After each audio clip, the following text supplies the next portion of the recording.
Camarades syndicalistes, camarades patrons, bienvenue à la négociation de l'assurance chômage.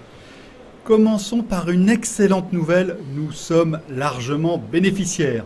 C'est ce que montrent ici les colonnes bleues du graphique.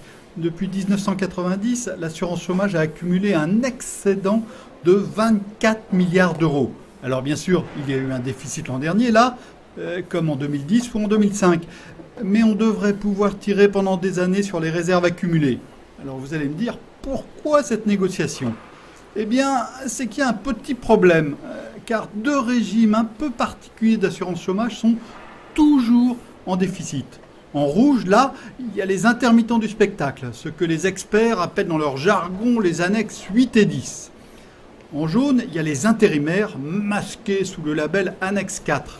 Ces régimes, aux conditions bien plus avantageuses que celles du régime général, ont accumulé chacun 20 milliards de déficit. Vous me direz, ils ont qu'à se débrouiller. Et vous aurez raison, sauf que c'est pas comme ça que ça marche. Ils font partie de la même assurance chômage. Pour une raison que je ne m'explique pas très bien, les intermittents du spectacle sont donc subventionnés par les employeurs et les salariés du privé, et non les fonctionnaires ou les retraités qui vont pourtant au moins autant au spectacle. Idem pour les intérimaires. Voilà pourquoi l'assurance chômage est en déficit, plus 24, moins 20, égale moins 16 milliards cumulés sur 20 ans. Vous allez me dire qu'on va discuter de ces régimes spéciaux pour voir si on peut mieux les gérer. Alors là, désolé, ces deux régimes sont hors du champ de la négociation. C'est comme ça.